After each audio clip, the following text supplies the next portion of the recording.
Je m'appelle Michaela, j'ai 30 ans, et quand j'avais 17 ans, j'ai été impliquée dans un grave accident de voiture. Juste pour vous donner un bref aperçu de l'accident de voiture. Nous rentrions de vacances en famille, j'étais sur le siège arrière de la voiture, en train de dormir, et pour une raison quelconque, je fais encore cela aujourd'hui, je dors avec mes mains sur la tête.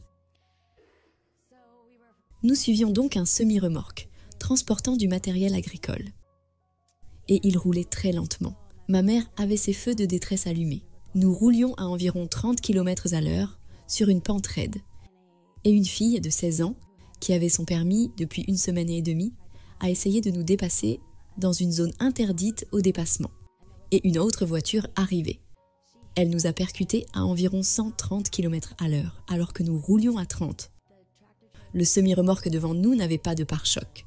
Nous sommes donc passés sous le semi-remorque et il nous a traînés sur environ un terrain de football. Comme nous revenions de vacances, nous avions des bagages dans le coffre. Et les bagages sont passés sous le siège et ont poussé le siège vers le haut et le toit est tombé. Nous sommes donc montés et nous nous sommes cassés la tête contre le toit. J'ai eu une grave blessure dans la tête. Ma paupière a été arrachée. Mon sourcil était remonté là. Mon bras a traversé le pare-brise arrière, mon biceps a été coupé en 2. Et j'étais dans le coma. Je ne me souviens pas de l'accident, mais je me souviens du vol de sauvetage quand ils m'ont mis dans un hélicoptère pour m'emmener à l'hôpital. J'ai ouvert les yeux parce que je pouvais sentir le vent, mais j'ai pensé que c'était un rêve. Alors, je me suis rendormie. Et puis, je ne me suis pas réveillée pendant 7 jours. Ils ont provoqué un autre coma parce que je devenais folle. Et je devais seulement rester dans le coma pendant peut-être 24 à 48 heures et je ne me suis pas réveillée. J'étais en face plate. Et j'ai fini par être dans le coma pendant un total d'environ 14 jours.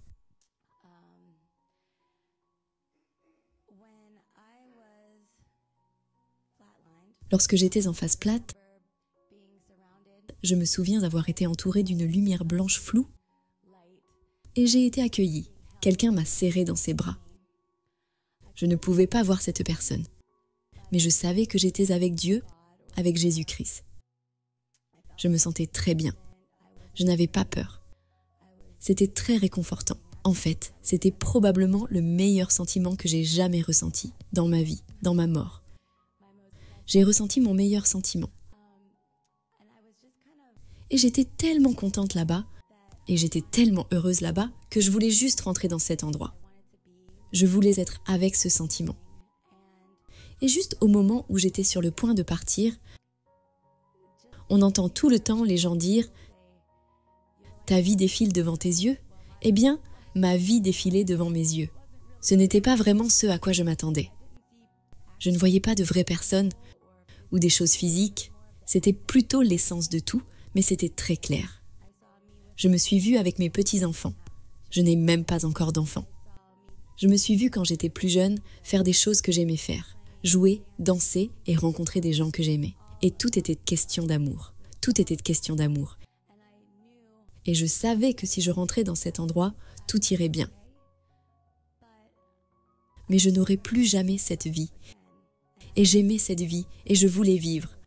Alors j'ai commencé à me battre, à pleurer et à prier. S'il te plaît, mon Dieu, ne me fais pas mourir. Je ne veux pas mourir. Je me suis battue.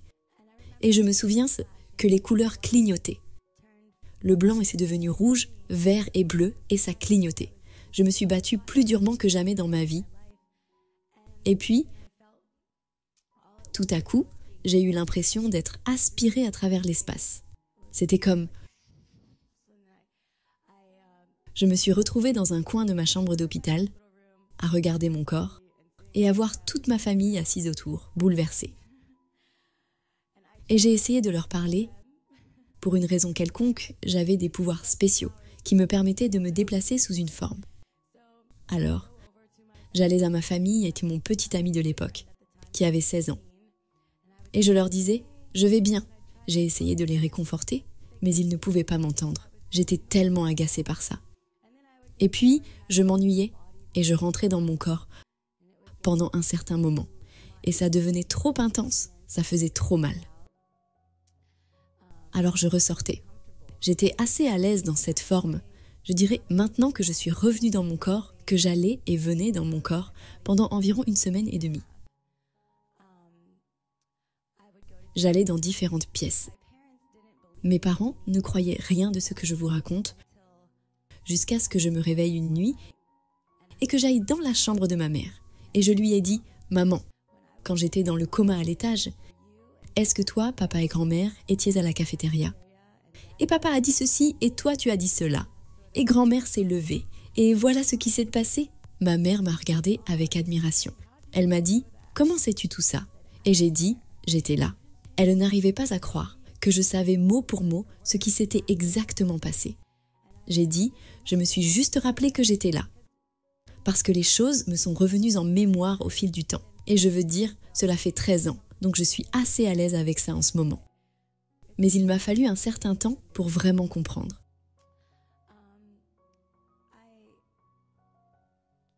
J'étais à l'hôpital pendant environ 3 semaines, 3 semaines et demie peut-être.